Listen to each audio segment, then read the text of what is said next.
everyone. Thank you for joining us. This webinar on autism is presented to you by brightbot.com, where I would ask for you to please join the autism support group, because the bigger we can make our community, the more awareness we can spread and the more people will be able to get the help they need. And before I start, I just also like to note that I'm not a doctor and this is just my experience. So during the presentation, we're going to be muting everyone. And the reason we're doing this is because we want to eliminate outside noise, but once we're done, we'll unmute everyone and we'll take any questions you might have. And if you happen to think of a question that you didn't think of after the session, you can always go to brightbot.com and head to this autism support group where you can record a video of your question and someone will respond to your question with a video. So today I will be talking about dealing with sensory meltdowns. So before I start, I'll be talking about the sensory processing problems that those with autism experience. So generally, most of us are able to take in all the sensory information we receive from the world. So we're able to pay attention to information that we're supposed to be paying attention, and we can tolerate like sounds, sights, even if they're not very pleasing to us. And we're very good at disregarding any information that's not as important in that exact moment. However, when it comes to children with autism, they're unable to do this as easily. They usually, a lot of the time, they have difficulty processing sensory input in that way, the way that typically developing children and individuals do. So what this often results in is uncontrolled responses against the five senses that are smell, taste, sight, hearing, and touch. They also have problems with their sense of proprioception, which is another word for movement and balance. So what that means is that those with autism are often oversensitive to certain sensations, meaning that even a small amount of that sensation will stimulate them, even if it normally wouldn't for someone else. So this makes it very easy for them to be overstimulated by that sensation, which causes them to try to avoid it. For example, a child that's oversensitive to sounds may often cover their ears when, for example, if it's like 4th of July, they'll cover their ears, or they'll even start screaming because it's just too much for them. So because they're unable to process and integrate all this different sensory information from the different senses in the moment, it can often lead to difficulties in social situations, frequent accidents, and frustrations. For example, because they have problems with their sense of proprioception, they could result in being, usually when you're playing with peers, they might be too rough with them, they might bump into them, and they might also appear clumsy when it's really something that they can't control. And they also might have problems with their sense of touch. So they might be over responsive to normal social touch. Like if you're playing tag with your friends, you might not normally get overstimulated by that. It won't be such a big deal to you, but for a child with autism, that could be a huge deal. And usually in school, they do, well, at the young age, like in kindergarten, they're usually finger painting, so they might not even like that feeling of paint on their hand. It might be too much for them. So next we'll get to what we're talking about. So what are sensory meltdowns? So sensory meltdown occurs pretty much when what I just described, at least one of the senses, is overstimulated. So that could be smell, taste, sight. So basically maybe the lights are too much, or a certain color that they're seeing, it's too much for them. Sound, so either too much noise around them, or there's a certain kind of sound that they're experiencing at the moment and it's very irritating to them. And also touch, so texture, it could be a texture that they don't like, or just temperature, something might be too cold or too hot for them. And then again, balance and spatial awareness, so what's around them in their surrounding environment. So once again, it's worth mentioning whenever you're talking about anyone with autism, it's not going to be the same for each person with autism. They're not going to have the same problems. So each child will experience different, they'll be triggered by different sensory inputs. So it can be a number of things. Too much input can lead to a sensory meltdown. And it's a good way to describe it. It's kind of like a traffic jam. So all the senses are just kind of like jammed in the way that they're receiving them, and it's just too much for them. So strategies to help with sensory meltdowns. So the following that I'll be talking about are some general tips that have proven to help people with autism, but again, it should be noted that each person is different. So you should figure out what sights, sounds, smells, movements, and touch sensations trigger a negative response and what produces a positive response, which is also important. and we'll get more into that later. You need to know what your child finds stressful, what do they find calming, what's uncomfortable to them, what do they find enjoyable. So if you can really like understand what affects your child, you'll be better equipped to handle these situations. You can even possibly prevent a situation that causes difficulties and create more positive and successful experiences. So when it really comes down to it, you really have to watch your child and take note, especially if you have a child with autism, you have to take note of what they like specifically and what they don't like, because that can be the difference between a positive experience going out and a very negative experience. So in the event that a meltdown does occur, the first thing you want to do is to remove them from that situation that's causing them distress. And whatever sensory input it is, say it's a loud noise, try to get them as far away from the sound as possible and try to replace it with calming sensory input. And this is where it comes back to knowing what calms them down. So you'll notice that a child is having a sensory meltdown when they begin crying, screaming, covering their ears or eyes, or trying to run from the situation. These are all signs that they're not tolerating the sensory input around them and that they need to be taken out of that situation. And what you need to be able to, because whenever you're anxious or stressed out about something, we can normally tell ourselves to like take a breather and to calm down, but children with autism can't do that. It's called self-regulation. They're unable to do that on their own. So they're going to rely on you to help them ease them out, not to take them out or to force them out of the situation, but to guide them through it. So what you will find helpful is providing what they call a sensory retreat for the child. So in the word retreat, when you think of retreat, you think of a calming vacation, something very relaxing, and it's pretty much the same thing. So you can create this in your home. It's kind of like a play tent. So it'll be loaded with pillows or other calming sensory tools, such as soft music, say they like a specific song, or some calming music that they've responded positively to in the past. You can include that there when you know they're having a sensory meltdown. They can respond well to vibrations, or maybe a chewy toy, or even a weighted blanket, or noise canceling headphones, or if they have like a toy that you know that they love playing with and it calms them down, make sure it's in their retreat. So basically a sensory retreat should, although it will be different and customized to each person, it should decrease the sensory input overall, and it should be in a calm, quiet, and low light setting. And what also helps children with autism, what has been found, is deep pressure touch. So basically you can deliver it, and this should be delivered to them through this small space, which I'll show you guys examples of later on, and pretty much provide soothing sensory tools. So again, it's specific to their own individual needs and their preferences, and this is kind of where you have to figure out what they prefer. And the benefits of having a sensory retreat at home is that they help the child with self-regulation, as I said, because they don't know how to do this on their own, but through this retreat, it kind of helps them to be able to come out of the meltdown on their own. And it really does help them recover or even avoid a sensory meltdown. Say they haven't gotten to the point of a meltdown. If you can sense that it's coming, maybe just try to guide them to going to that place so they can calm down, because it basically provides a safe space for them when they are moved from any overwhelming sensory stimuli.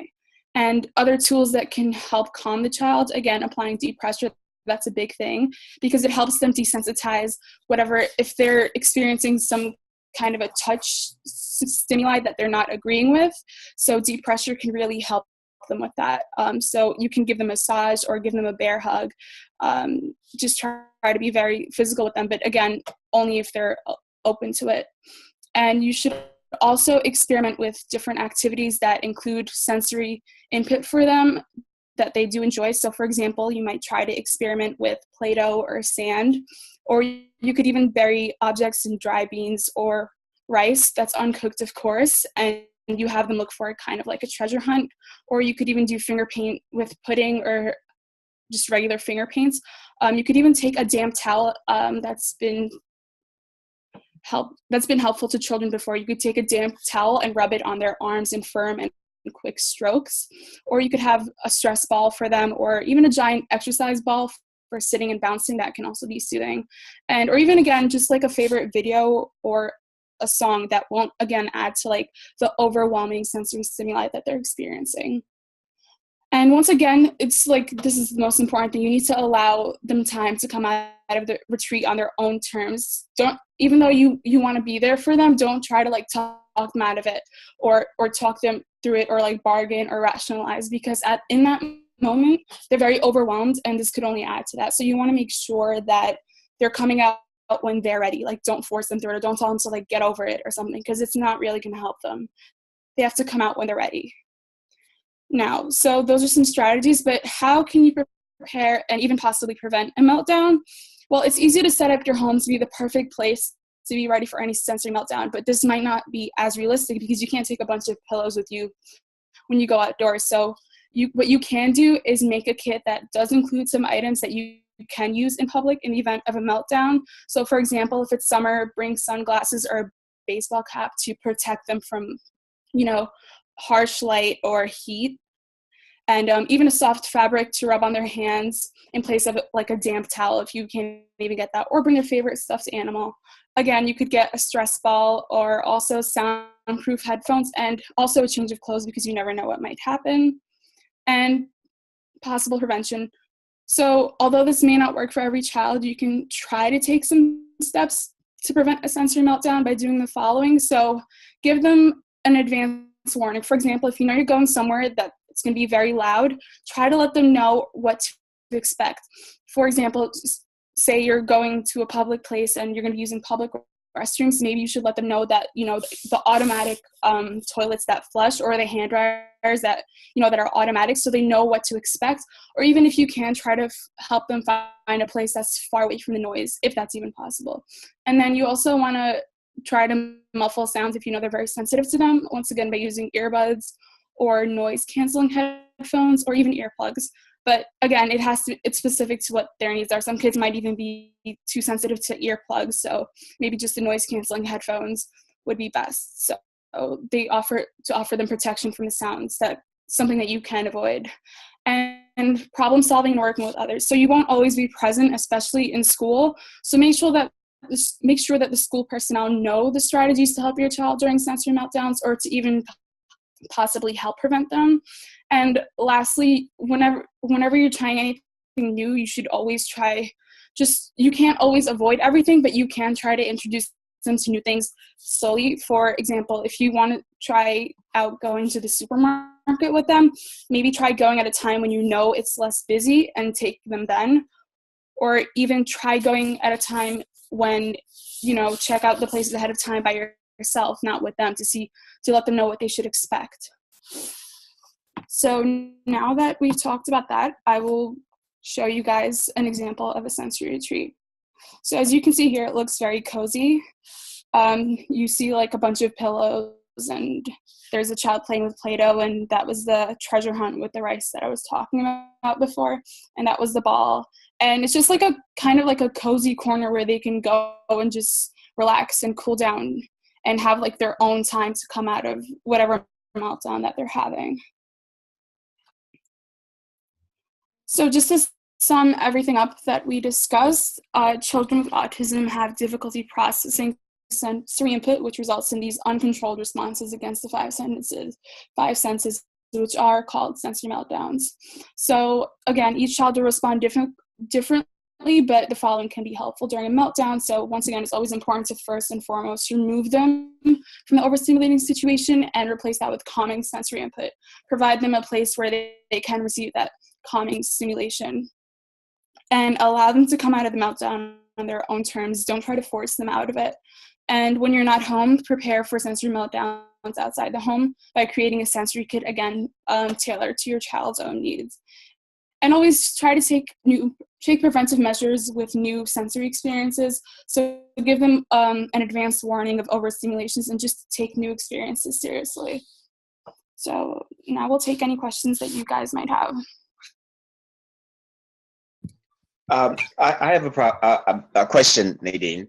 Sure. I want to go back to the beginning. I'm trying to formulate my thoughts here. We're saying that a child with autism, their sense of hearing or smell might be more acute than the non-autistic child next to them, or both children experiencing the same amount of stimulation, but the autistic child's body is just handling it differently. I'm sorry, did you say both of them have autism or just one of them? No. Two children, one non-autistic and one autistic. And I'm trying to understand, would the autistic child necessarily, would their sense of hearing or smell be more acute than the child next to them, or is their body just processing it differently? I can't say that it's more acute, but it's just more of a matter of the way that they're taking in the same kind of information. But for some reason, because this is linked to autism, for some reason when they take in the same information, say a car horn that's honking going by the street, we kind of learn to tune out these sounds, and because we're not really trying to focus on them, but for them it's much harder to do that. So that sound that was just like passing by for us, to them it might be amplified like 100 times more, and it might cause them to go into like a meltdown. So I can't say for sure if it is their senses are more acute. It's just that they're more susceptible to like overreacting to stimuli that we normally wouldn't. Gotcha. Okay, thank you. No problem. Nadine, do you have personal experience? Do you have personal experience with this, or do you teach autistic children? I have done a lot of work with children who have autism with the American Autism Association, and also I did an internship at a school last summer. So I did see a lot of this. Children would come into class and they'd immediately want to take off their shoes, because even wearing shoes to them is just too much. And then even wearing their pants, like I saw kids would come into the class too, and these were young kids, maybe they were like 4, so they would just come in and they would just take off their pants. Or this one child would literally, I guess he wouldn't like the sensory information around him, so he would actually like bite his own arm, like he would bite his arms in his hand, and you would have to like give him something. They would give him another toy to like try to play with so he could stop doing that, or they would also apply deep pressure to his back. And like it's just very different with children who have autism. Like there are so many different things that are used to like help them get over these situations. But yeah, I have seen a lot of these children, and I've also seen them apply like the damp towel in the firm and quick strokes to like help them. It's just like whatever works for them. You don't really know until you try it. So it's kind of, yeah. Okay. Not every autistic person has these sensory meltdowns, do they? I don't think it doesn't have to be everyone, but I've just seen it in a lot of them. I don't think, no, not everyone has them, but it is something that's very common. Oh, okay. Yeah.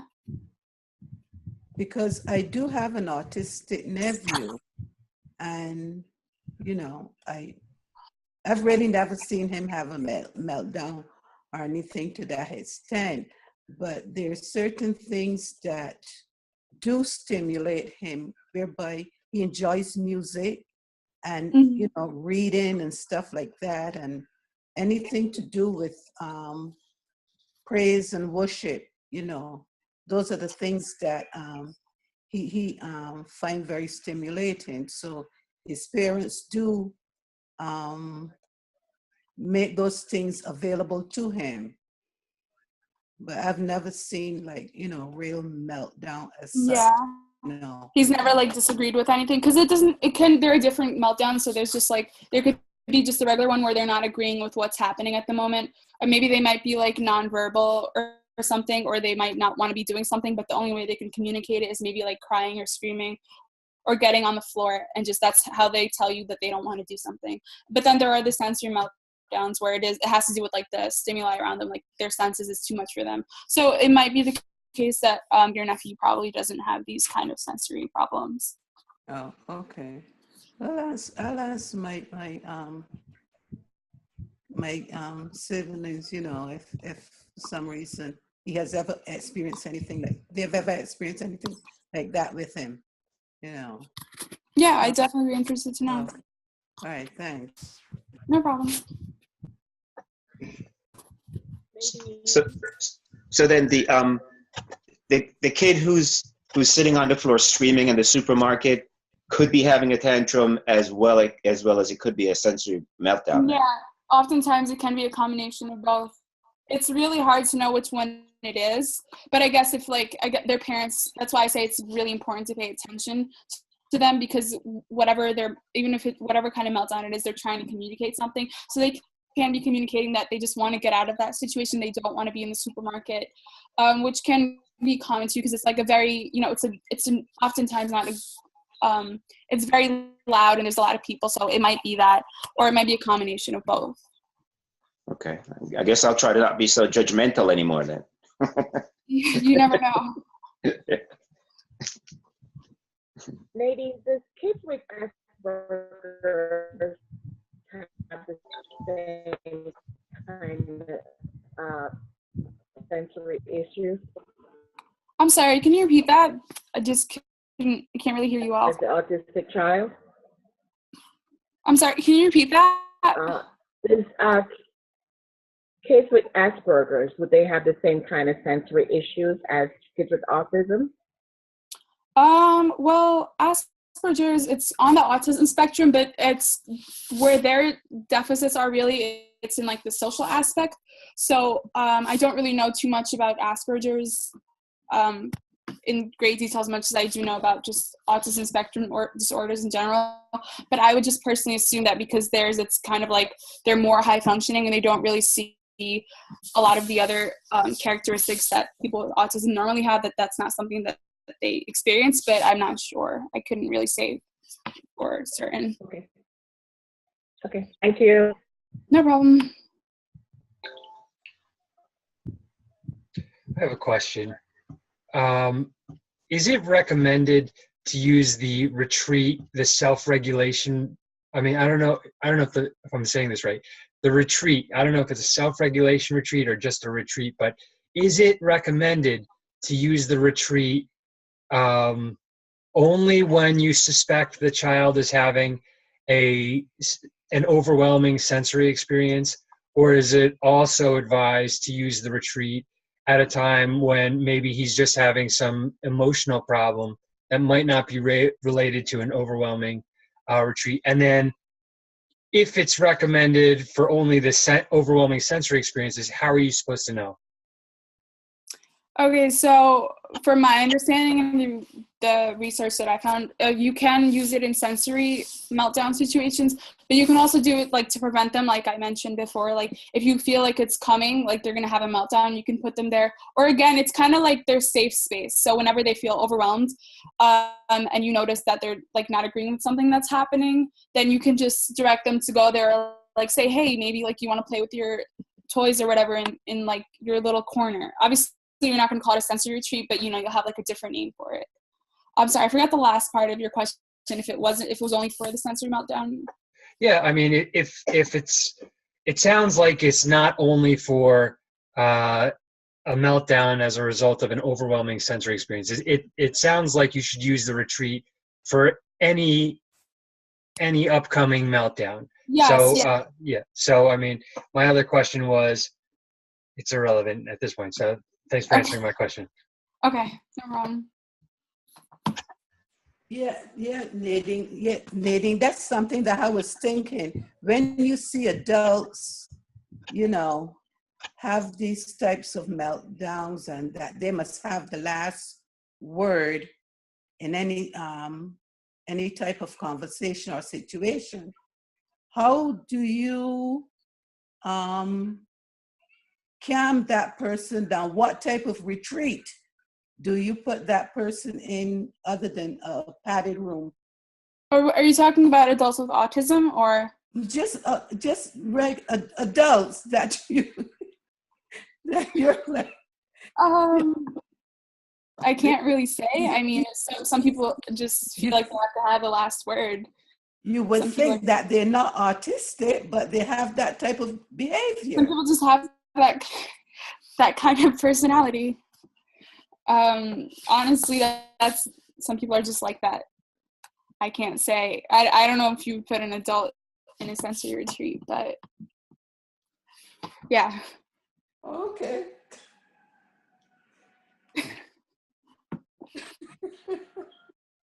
I'm sorry. Any other questions? Yeah, as people get older with autism, like would they still need to? Does sensory overstimulation kind of get worse or better, or is there like no real correlation? Well, yeah. Well, autism doesn't really get worse. It kind of stays the same. But obviously, again, if you get early intervention, you're better off in the long run. So if you had sensory issues as a child, but you were taught like coping strategies and you were taught like, obviously they can't self-regulate on their own, but I would think that like over time, if they're taught these strategies as an adult with autism, they could probably learn how to self-regulate, maybe calm themselves down, or maybe they'll take the initiative and know what calms them down and go and find that whatever it is and like play that song that they enjoy.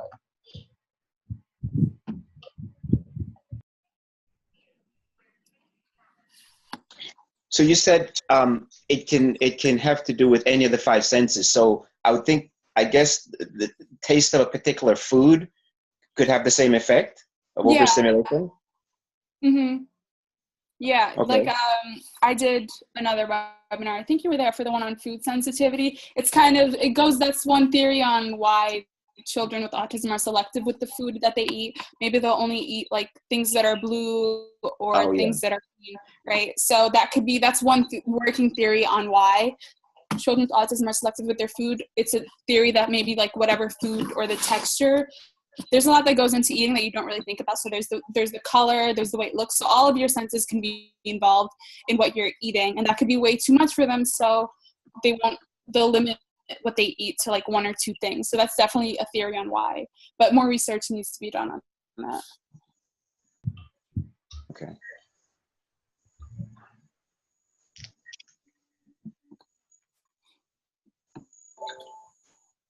Any other questions?